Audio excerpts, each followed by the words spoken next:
Hi friends, Katie here from Equestrian Movement, and this is part 4 of our horse that has come to us with the issues of rearing.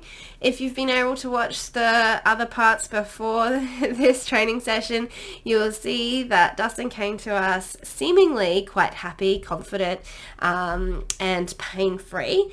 But as we continue to work with him through our holistic horse handling process, first, do no harm. Is there any reason for him to be showing this behavior in the first place? Relaxation, what is the quality of relaxation that the horse is giving us? Compassionate leadership skills. Are they seeking us for direction? Cueing and communication. Are they seeking the release of pressure? Do they understand the language that we have with them? And our emotional agility skills. How are they responding to the direction given? You will see how the reason for the rearing kind of starts to unravel and starts unwinding, and this is what we're trying to establish in these assessment lessons, is that our horses do tend to put on a brave front, but they don't tend to just give us these outbursts for no reason. I mean, sometimes they do just from play or a big spook or something like that, but there quite often is something underlying that we need to address. So when we first started working with Dustin, you would have seen that he seemingly was quite relaxed about things, but he wasn't taking direction well. So there was a lot of resistance to the ask. And so we aren't going to ride him while he's not taking direction well on the ground in a very simple exercise like walk when I walk, stop when I stop, back when I back, which is our foundational exercise that I give all of my new students for giving direction and setting boundaries with connection, which is what we cover in our compassionate leadership skills in Pillar 2 of our Holistic Horse Handling program. So that he did not do well. He seemingly did the other things quite well, but he was not taking direction well. So if he's not taking direction well in a super easy exercise on the ground, we're not going to put any more pressure, stress on him. That's going to potentially escalate the behavior, because he's just going to take direction worse as it gets more stressful. So as he became more relaxed, being able to confidently give your horse direction allows them to feel more confident, safe around you, and so then they start to trust you a little bit more, so they start to relax a little bit more, they start to feel seen, feel heard. He started to show us where there was potential for underlying issues related to pain. So he had the neck pain, which is commonly seen in horses that rear, and he was showing just little glimpses of maybe we need to be giving him some ulcer treatment as well. So particularly those two symptoms of pain, ulcers and the neck pain, are very, even alone, they are very strong triggers for rearing. Whereas together, it's probably impossible to ride him without rearing, to be honest. And then lack of direction, lack of seeking direction, lack of receiving direction well, when you're taking them away from where they want to be. So it's if we're moving away from the gate, if we're moving away for work, if we're taking them away from the places that they want to be, the first thing we'll see is them stop, dig their heels in, refuse to move. And so what do we most commonly get told when our horses aren't moving? Is to be the boss, make them do it, push them into it. And so we increase the pressure to get the yes. And so the pressure applied when they lock their front end in like that escalates to rearing. There's just no two ways about it. If they lock their shoulders, stubbornly refuse to move forward, sometimes we can get them to walk on. But when it comes down to an actual argument to try and get them to move, it will escalate to rearing. So we've got 3 very easy to see reasons here why he was rearing. 2 that were associated to pain, and 1 that is as a result of lack of leadership.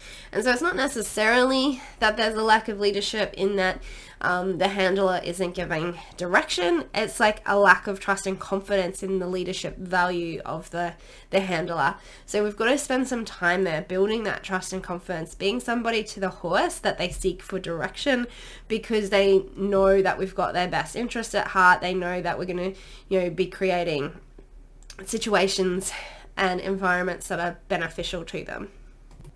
So this is the end of our training session together, and you can see like just overall there's a significant amount of more relaxation through his body, so much more willing to take direction from me, so much softer to the application of pressure. So the relaxation and the leadership's kind of skills come together when they're able to express the reason why they're showing those behavioral issues in the first place.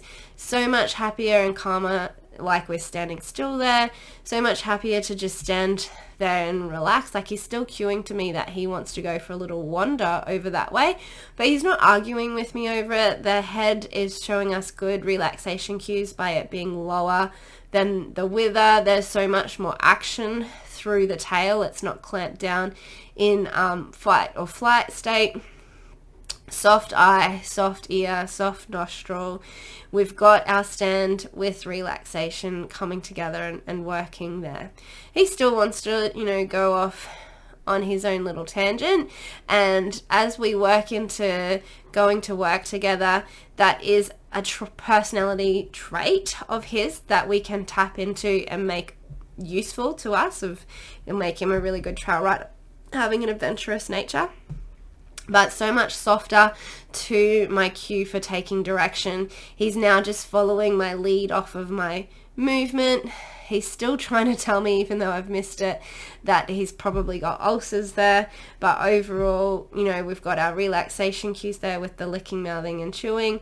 Much more respectful of boundaries, where he's not going over the top of me, dropping his shoulder into me as much. There's still got little conversations that he's trying to have with me there, but where he's still physically a lot stronger than me when he does want to tell me things. But overall, we're seeing a much happier, much calmer horse. And so as we kind of unwind those problems, it will continue to improve. And so when we compare that to the horse that we had at the beginning that was, trying to drag me all over the place, that had zero submission to the ask, we didn't do anything that was particularly stressful or difficult there. There was no chasing him around. No chasing him with a flag. It's just that back and forth conversation of giving direction, receiving direction, giving praise, giving direction, receiving direction, giving praise, giving direction, receiving direction, giving praise, and then trying to work with the horse to allow them to express to us that there is potentially an issue there, that maybe he does have ulcers, he definitely has body work things required of him. And also he is a young thoroughbred that's probably, I think it was 6 months off the track. So the way that he expresses these things, they are going to escalate big, being young and being athletic.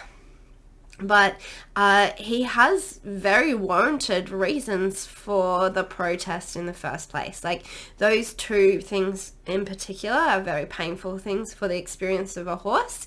And you see severe behavioral issues in the best of horses when they're experiencing those things.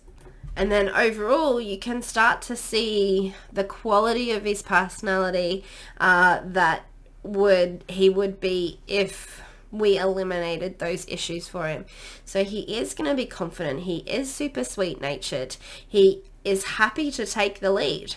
So it's going to make him a brilliant trail riding horse once we do the training with our confidence through curiosity. Make sure that he's not spooking at motorbike noises and whatnot, and we address his issues related to pain, and we go through the remouthing process so that he understands how to take direction from bit pressure under saddle. Then we're seeing, just how beautiful this horse could potentially be for the rider. And so we want to keep that in mind as we work through the process of unraveling all of the other issues, because the process of unraveling all of those issues in and of itself it can be quite time and financial. It can be quite a big commitment with regard to time and finances. Really ensuring that our horse is sound and pain-free when it comes to work significantly de-escalates and removes a lot of the behavioral issues that we see. The amount of behavioral issues that are associated with pain that are in particular associated to bit pressure and the application of contact is huge. It's significant. And so just understanding how to ride the horses so that the way that we use our rein aids does not create pain, does not create dysfunction in their body, is super important when we are trying to problem solve behaviors, but also when we just want a team, like with our horse, the powerfully connected team. We need to make sure that our horse is not like sore as a result of what we're asking of them and what we're doing to them.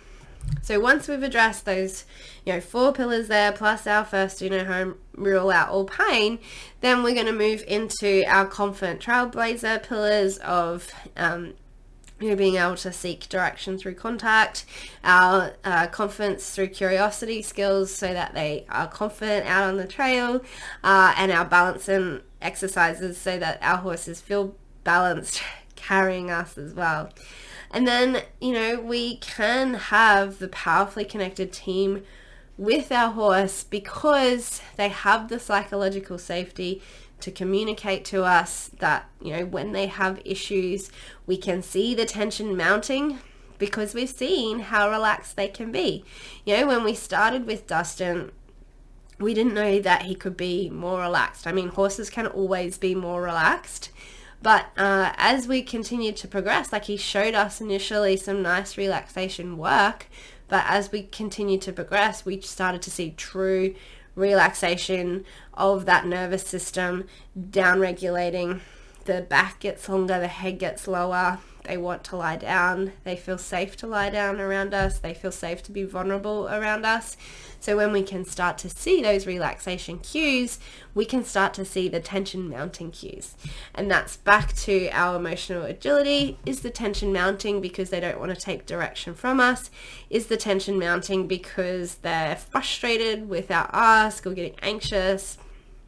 Getting performance anxiety, and then we can down-regulate again. And so then it just becomes this like beautiful flow of up-regulating to work, down-regulating to relaxation, up-regulating to work, down-regulating to relaxation, and we get that nice place of flow in between and connection. And that's the beautiful sweet spot that we are all looking for.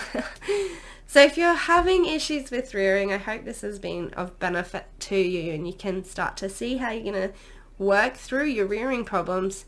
It might mean trying a bunch of different bow workers to begin with, or needing additional support from a vet. You can also go through our free connection training, which I'll list in the notes for this YouTube video, which will start to help with that unwinding process where your horse starts to feel safe to relax around you and starts feeling safe to be vulnerable. Until next time, happy trails.